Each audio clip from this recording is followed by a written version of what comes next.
Good afternoon, boys and girls. It's Miss Keeling here again with a virtual field trip to a pond. And I thought it would be fun if we showed some of the small pond that we have here. This pond, we dug it about 5 years ago, and you can hear the geese talking on it.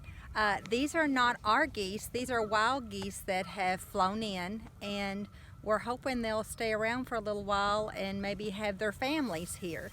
So we feed them corn out by the pond every day, and so we have ducks that live on the pond, but we also have deer that come up, and a couple little squirrels, and now the geese, so we're excited about that. So I thought it would be fun if we read a nonfiction book called Life in the Pond. And a pond is, the water life would be one of the biomes here, and I am going to turn the book around.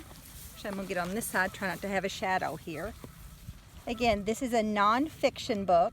This is by Carol Linden, and the name is Life in a Pond. And I'm hoping you could see the pond here in the background as we're reading this. And we're going to stop and, like we always do when we're reading books, and we're going to talk about a few things as we go. What are ponds? A pond is a small body of still, shallow water. And so you can see in the background here, it's not a very large pond. It's not like a lake, or it's not like the ocean. So a pond is very small.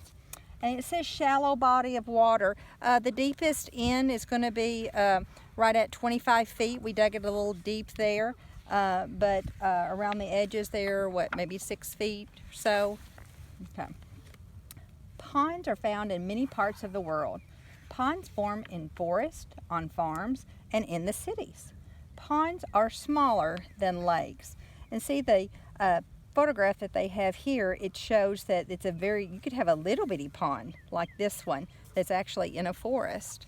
And so that's just natural water, a water source for a lot of animals that come along.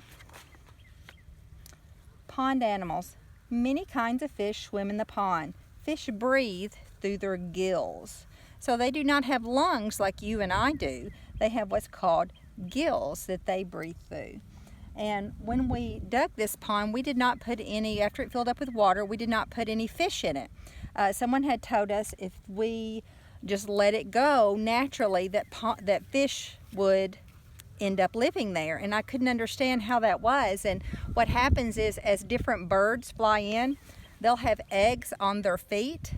And the eggs will actually, when they fly to this, like a crane, will go from the neighbor's pond to our pond. And when they go to our pond, then the eggs will come off on their feet. And we know that anything that lives in an egg, like a fish, once they lay the egg, they don't have to sit on them like a chicken. And so that's how we ended up with a whole pond full of nice catfish there. So, a little factoid right there for you. So, we do have many fish here in the pond. It's early in the season. Today's the first day of spring. So, today's March the 21st, I believe. And they're still not awake yet, but when it gets summertime, we do feed the fish every day. I've got fish food. We'll go out and they'll bubble up to the top. So that's a lot of fun too. Ducks swim in the water. They eat insects, and ducks also dive underwater to look for food. And ducks are for another day because they are really loud. But we do have the ducks here. We'll highlight. So we have ducks on our pond to help keep the water aerated as well.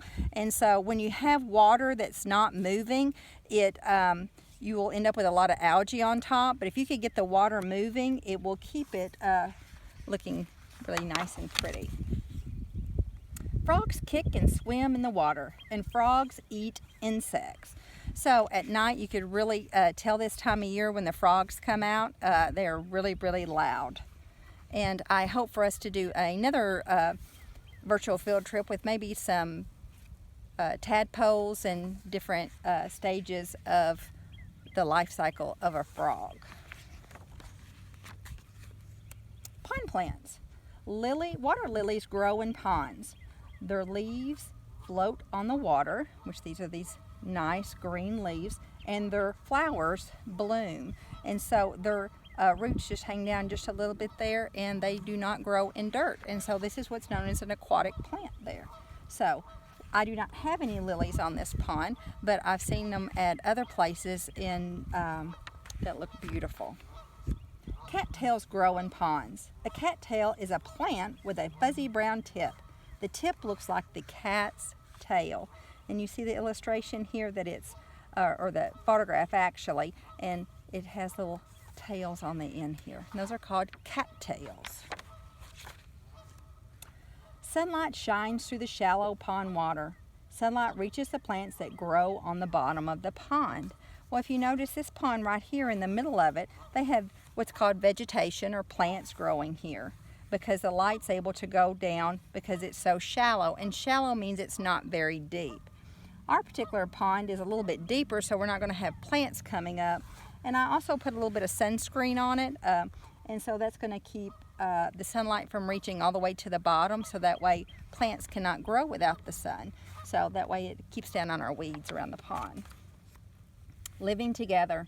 The plants and the animals live together in the pond. Animals find food in the pond. Plants need pond water to grow. Ponds are full of life.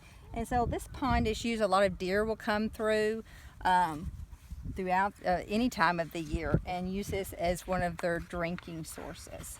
So everybody lives together in the pond.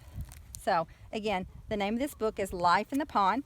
The author's name is Carol Linden, and I encourage you to look at this several times before you do an accelerated reader test on it. And remember, reading a book is not about taking a test, it's about enjoying the journey. And I hope you've enjoyed this journey today on our virtual field trip to the pond. Love you. Bye.